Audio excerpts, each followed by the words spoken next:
राज ठाकरे कहते हैं कि जो प्रवासी मजदूर आएंगे उनको अनुमति लेनी पड़ेगी महाराष्ट्र में आने से पहले। इस पर आप क्या कहेंगे? राज ठाकरे जी वो इंसान है जो अपनी स्टेट में डिफरेंशिएट करते हैं कि वो बंदा बिहार का है, वो बंदा उत्तर प्रदेश का है। प्योर मराठियों को सपोर्ट करते हैं और वो बोलते हैं अपने इंटरव्यू में कि तुम हम पे उंगली उठाते हो, उससे पहले तुम अपने मिनिस्टर पे उंगली उठाओ कि तुम वहाँ से तुम्हें यहाँ क्यों आना पड़ रहा है। राज ठाकरे खुद इतनी गंदी राजनीति खेलते हैं और ऊपर से ऐसे कर रहे हैं। क्या परमिशन क्या लेने की ज़रूरत है? परमिशन तुम ऐसे प्रताड़ित करोगे, तुमसे क्या परमिशन लेने की ज़रूरत है? अब तो तुम्हें हमसे परमिशन लेने की ज़रूरत पड़ेगी आने वाले टाइम पे। तो ये उन लोगों को ध्यान में रख के रखनी चाहिए बात कि अगली बार ऐसा भी कुछ ऐसी महामारी के टाइम जिसने भी राजनीति खेली उसे परेशानी होगी। इलेक्शन आने वाले हैं, देख लेना रिजल्ट। जी, तो जिस तरीके से ये राजनीति चल रही है क्षेत्रवाद की, वो एक स्टेट दूसरे स्टेट की इस तरीके से बातें कर रहा है, तो ये देश तोड़ने वाली बातें हुई।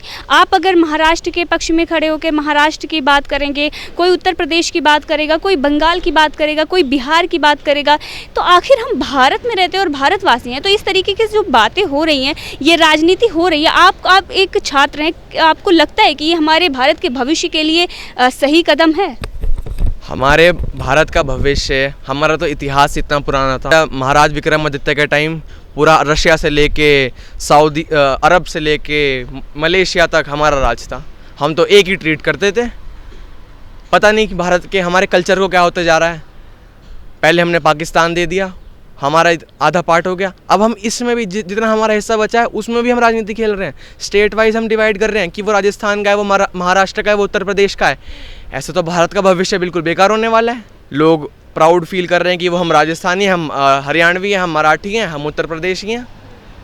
अगर इस भारत का भविष्य है ना तो हमें एकता से काम करने पड़ेंगे, वरना इस भारत का भविष्य ही नहीं है। हम पहले बट रहे थे इसलिए, अगर हम अभी बट जाएंगे ना तो आने वाले भविष्य में हम दोबारा, अगर हम एक नहीं हुए, जो वाली लोग हैं ना जिन्होंने हमें डिवाइड करा है वो दोबारा एक्टिव हो जाएगी। तो इसलिए आप सबको एक होने की ज़रूरत है। ऐसा भविष्य भारत का बिल्कुल बेकार है। ये भारत यूनिटी इन डाइवर्सिटी है, उसमें भी आप अपने कल्चर को प्राउड करो फील, पर किसी को बदनाम मत करो, किसी को गलत मत बोलो। सबसे पहले हम हिंदुस्तानी हैं और हिंदुस्तान में एकता से रहना चाहिए, लेकिन जो राजनेता ऐसी बातें करते हैं उनके लिए आप क्या कहेंगे? जो राजनेता भारत को डिवाइड करने की बात करते हैं ना, उन्हें मैं एक ही बात कहूँगा, तुम्हारा टाइम भी आएगा तुम्हारा टाइम। जीतने वाले नहीं हो तुम। भविष्य हिंदुत्व का भविष्य है, जहाँ पे पूरा भारत एक होगा। पूरा भारत, अब ये मत कहना कि मैं हिंदुत्व हूँ, मैं सेकुलर नहीं बन रहा। मैं बताता हूँ हिंदू राष्ट्र की फुल फॉर्म क्या है। सत्वा प्रीडोमिनेंट एरिया, पूरा कंट्री जहाँ पे वेलफेयर ऑफ यूनिवर्स की बात करते हैं, जहाँ पे पूरे यूनिवर्स के वेलफेयर की बात करते हैं, ना कि वहाँ पे डिवीज़न की बात करेंगे। तो ये भारत आने वाला हिंदुत्व की सदी है। तो पूरा देखना, पूरा भौगोलिक रूप से और हर रूप से बदलेंगे हम अगर हम यूनाइट हो गए, वरना फिर डिवाइड हो जाएंगे, बढ़ जाएंगे। उद्धव ठाकरे जी निकले दोगले। उन्होंने जिस पार्टी के साथ वो काम कर रहे थे इतने सालों से, उसे ही धोखा दे दिया, उसकी बुराई कर रहे हैं। उनका आगे अस्तित्व मिटने वाला है। हमारे साथ यहाँ पर एक छात्र, इनसे बात करेंगे कि जो महाराष्ट्र की राजनीति चल रही है, अव्यवस्था है महाराष्ट्र में फैली हुई है, दूसरी तरफ वो आरोप प्रत्यारोप कर रहे हैं, योगी आदित्यनाथ पर वो सवाल खड़े कर रहे हैं, हिटलर से उनकी तुलना कर रहे हैं। सर, पहली बात तो मैं आपका परिचय जानना चाहूँगी। मेरा नाम मयंक शर्मा है और मैं 10 metre air pistol national level shooter हूँ।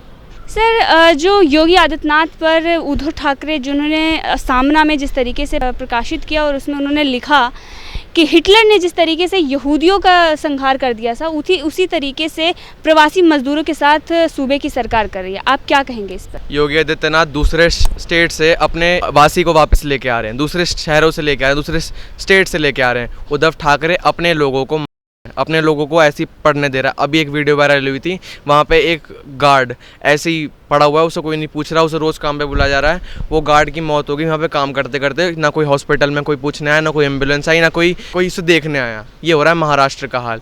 महाराष्ट्र में खुद इतनी गंदी राजनीति खेली जाती है। जो यूपी और बिहार के लोग होते हैं उन्हें ओछी नज़रों से देखा जाता है कि तुम वहाँ के हो, तुम यहाँ के हो। उन्हें बिल्कुल इक्वल ट्रीट नहीं करा जाता और वो योगी आदित्यनाथ को हिटलर से कंपेयर कर रहे हैं। रही बात उद्धव ठाकरे की, जिस थाली में पहले जिसमें खाते थे अब उसी थाली में उसे बुराई कर रहे हैं। उद्धव ठाकरे, बाला साहब ठाकरे ना आज स्वर्ग से ही देख के बहुत बुरा फील कर रहे होंगे कि उनका बेटा ऐसा काम कर रहा है। हिंदुत्व की बातें करते थे और अब हिंदुत्व के अपोजिट ही काम कर रहे हैं सब चीज़ें। ये बहुत बुरी राजनीति खेल रहे हैं उद्धव ठाकरे। महाराष्ट्र की जो राजनीति है कितनी ज़्यादा मतलब प्राउड होता था कि वहाँ के बाला साहब ठाकरे जी हैं। उद्धव ठाकरे से कंट्रोल ही नहीं हो रहा। नरेंद्र मोदी जी से रिक्वेस्ट कर रहे हैं कि यहाँ फ़ौज भेज दो हमारे यहाँ कंट्रोल करने के लिए। ओवर 50,000 रुपये से ज़्यादा केसेस हो गए वहाँ पे। उन्हें खुद नहीं अपने स्टेट कंट्रोल हो रही, दूसरों से मतलब है। योगी आदित्यनाथ जी पूरी दुनिया में उनकी तारीफ़ हो रही है, पूरी दुनिया में लोग उनकी स्टेट में आके फैक्ट्री लगा रहे हैं और उनसे ही उन्हें दिक्कत हो रही है। ये थोड़ा देखना पड़ेगा उद्धव ठाकरे को, वरना इनका बहिष्कार होगा और या बेईमानी से जो सीएम बन गए कांग्रेस के साथ मिल के, अगले साल वो भी नहीं बन पाएंगे अगली बार। इन्होंने जब ये इलेक्शन हुए थे तो इलेक्शन में आधी सीट डिवाइड हुई थी कि आधी बीजेपी से लड़ेगी, आधी से शिवसेना लड़ेगी। बीजेपी की इतनी सारी सीटें आई जिससे वो लड़ी, उसमें लगभग जीती है। और रही बात शिवसेना की, इतनी कम जीती है और उसमें भी फिर इन्हें सीएम का पद चाहिए। बल्कि बीजेपी ने सारे पद दे रही थी, लॉ मिनिस्टर दे रही थी, फाइनेंस मिनिस्टर दे रही थी, और क्या चाहिए था इन्हें। उद्धव ठाकरे जी निकले दोगले। उन्होंने जिस पार्टी के साथ वो काम कर रहे थे इतने सालों से, उसे ही धोखा दे दिया, उसकी बुराई कर रहे हैं। उनका आगे अस्तित्व मिटने वाला है। जिस तरीके से योगी सरकार ने प्रवासी मजदूरों को लेकर उन्होंने प्रयासी जो माइग्रेशन कमीशन बनाया है, जिसके तहत रोज़गार देने की बात कही है, जो प्रवासी मजदूर हैं जो अन्य राज्यों में जाते हैं, उन्होंने एक और फैसला भी लिया है कि अगर कोई भी प्रवासी मजदूरों को बुलाएगा तो उसकी अनुमति लेनी पड़ेगी। इस पर आप क्या कहेंगे? हाँ, योगी सरकार ने अभी एक बिल पास करा है कि अगर कोई भी सरकार, कोई भी स्टेट हमारे यहाँ से मजदूर कोई भी कर्मचारी लेगा तो उसके लिए पहले एक बिल असाइन होगा कि हमारी परमिशन है कि आपको वहाँ पे प्रताड़ित ना हो। अभी जैसे कोरोना पैंडमिक के टाइम कितने ज़्यादा मजदूर प्रताड़ित हो रहे हैं, क्या फ़र्क पड़ रहा है? कुछ फ़र्क नहीं पड़ रहा। ये इन्हें तो क्या मतलब है, इन्हें तो भेज दिया वहाँ पे, ऐसे ही भेज दिया ट्रकों में भर के महाराष्ट्र में, ऐसे ही भेज दिया जितने भी एंटी। तो इसलिए योगी सरकार कितना अच्छा काम कर रही, अपने एक एक मजदूर, एक एक निवासी के लिए उन्हें चिंता है, एक एक निवासी को खाना पहुंचा रही है पूरी योगी सरकार। इतना अच्छे से काम कर रही है योगी सरकार। पता नहीं क्या दिक्कत है, इन्हें तो अच्छी राजनीति खेलनी है। इनका जो भी ये इस टाइम पैंडेमिक के टाइम जो राजनीति खेल रहा है ना, उसका अस्तित्व मिटने वाला है। राज ठाकरे कहते हैं कि जो प्रवासी मजदूर आएंगे उनको अनुमति लेनी पड़ेगी महाराष्ट्र में आने से पहले। इस पर आप क्या कहें? राज ठाकरे जी वो इंसान है जो अपनी स्टेट में डिफ्रेंशिएट करते हैं कि वो बंदा बिहार का है, वो बंदा उत्तर प्रदेश का है। प्योर मराठियों को वो सपोर्ट करते हैं और वो बोलते हैं अपने इंटरव्यू में कि तुम हम पे उंगली उठाते हो, उससे पहले तुम अपने मिनिस्टरों पे उंगली उठाओ कि तुम वहाँ से तुम्हें यहाँ क्यों आना पड़ रहा है। राज ठाकरे खुद इतनी गंदी राजनीति खेलते हैं और ऊपर से ऐसे कर रहे हैं। क्या परमिशन क्या लेने की ज़रूरत है? परमिशन तुम ऐसे प्रताड़ित करोगे, तुमसे क्या परमिशन लेने की ज़रूरत है? अब तो तुम्हें हमसे परमिशन लेने की ज़रूरत पड़ेगी आने वाले टाइम पे।